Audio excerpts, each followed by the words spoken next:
Chair, objection. Okay, objection ako. Ang akong gisulti, sumala sa mabasa diri na walay mabasa litra-litra ng kinsa mga apostol, pero naay mabasa ka dili katoliko nga maluwas. Hindi naman ako pagkano.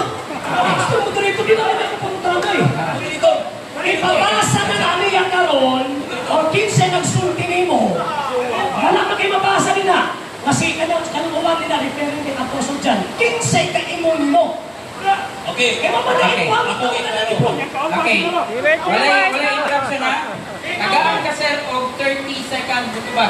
Timer sir. Salamat. Ang kauban niya, nagdunghog. Nagdunghog. Galit na mo mabasa. Ang problema, kung literal, ninyo sa apostolis pa niya ang pili, yan o lang, yan naman ang iman. Ang iman dali. Ay, dili katoliko nga, maluwas. Objection, Mr. Moderator. Okay. Objection. Objection, Mr. Moderator. Nakta na naman Ginamit niya ang libro as burden of rebuttal. Ang question sa kong kanina, Katoliko ba San Juan Apostol? Hindi ko Katoliko. Yung sa dili, nabasa niya na. So karon, basahan na karon, wala mo kayo mabasa nila. 15 ng inuni mo, na kanang Juan na dibasa sa Katoliko, si Apostol dyan na. Okay. Yung tapat, The yung question tapat. is clear. Kinsa nag-inoni mo nga Yung kanang tapat Juan nag-ingon. nga i-mention diha sa inyong reference is si Juan nga apostola siya. Wala ang question.